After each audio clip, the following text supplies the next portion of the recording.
I'm Joe. I graduated last year from the University of Exeter with a BSc in Zoology, and I've spent the last year being the Exeter President for the Falmouth and Exeter Students' Union. Society's appreciation for ocean conservation has significantly increased, and the fishing industry has been labelled as one of the largest marine litter culprits.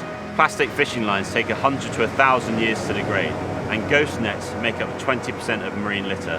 When first discussing this issue, we think of seals, seabirds and whales entangled in nets. However, there's more of a challenge. Let's discuss this further with the Cornish Plastic Pollution Coalition.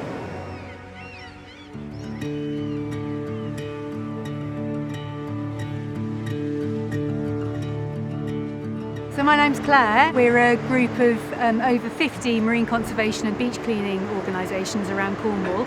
And we've been working for years and years in our different areas, cleaning up our beaches and picking up all sorts of different types of plastic that washes up. Recently you've been tackling the issue of fishermen's kisses. What are they and why are they a problem? So fishermen's kisses is something that very few people have ever heard of.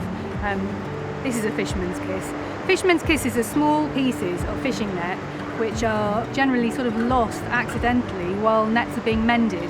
It's a very dangerous and difficult job being a fisherman, and nets often get snagged on something underwater. They'll rip a hole in them, and to get fishing again quickly you have to fix that net. That means cutting out pieces and fixing quickly, getting back to work.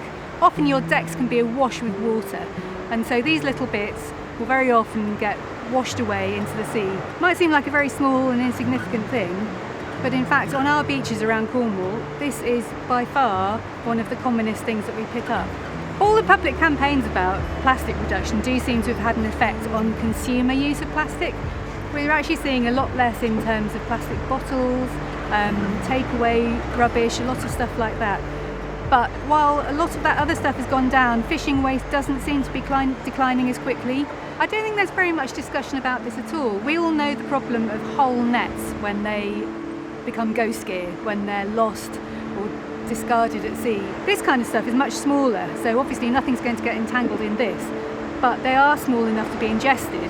So what we've actually found is that a lot of seabirds do eat this.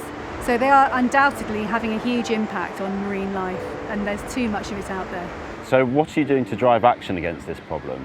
Over the past winter, we worked for a couple of months collecting fishermen's kisses from our local beaches, and in fact from a beach just beyond where we're talking now, we collected over 10,000 just in a few visits to the beach. We made this into a big display, and we've been talking to fishermen and fishermen's associations about the best ways that this could possibly be tackled. We ran a YouTube campaign called Fishermen's Kisses, where we thought the best way of trying to address this problem, instead of wagging fingers and saying, you shouldn't be doing this, is actually to speak to fishermen and ask them what they think the best way would be of stopping this happening so often. They know their boats best, they know the kind of conditions they work in, and they know what would and wouldn't work. So we were just looking for ideas and feedback, and we did get some great ideas actually. One fisherman was using a kind of drawstring tarp on his boat where he could fix his net on top of that, and that would gather up all the net and collect it, and then he can pour it away into a bag for disposal. In the past there's been a bit of a gulf, shall we say, between the environmentalist movement and fishermen, and what we're really trying to do here is open up a conversation, because neither is the enemy, and I think in the end all that everybody wants is to make sure that we have healthy seas. And what we're going to be looking at is, in a really positive way, looking at some of the research that's going on and some of the businesses that have been set up to try to minimise this and deal with fishing waste. With the support of the fishing industry, we'll be able to work together and come to some great solutions.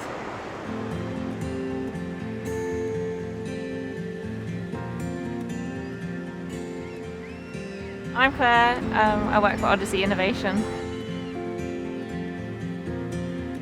We can't completely stop the fishing industry, so do you think innovation is key? Fishing's not going to stop. It's important to keep innovating to put the waste, what would have been waste, now into a resource to good use. The fishing industry is incredibly important to Odyssey. We started up a net regeneration scheme, which is basically providing free net recycling from different harbours. We've got 17 harbours on board around the southwest, and so rather than the fishermen having to pay to give them to landfill, we'll collect the nets for free, which he then repurposes into products such as kayaks. Odyssey's mission is to add value to plastic waste We're also working with local communities with our Paddle for Plastic campaign. We go out on the kayaks and collect nets and plastic waste from coves that are otherwise inaccessible, and then these can be then put back into the kayaks. So are you finding that more people want these products with a purpose? Yeah, so we've been innovating for 5 years and there's definitely a growing demand.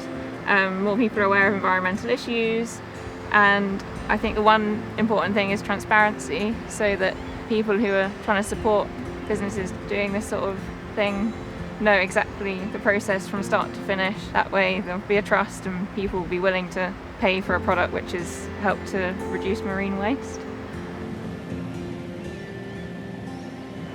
We have to work with local fishermen to enforce long-term change. Collaboration is more important than ever to stop this small but highly polluting problem. Let's think and act innovatively now to stop fishermen's kisses.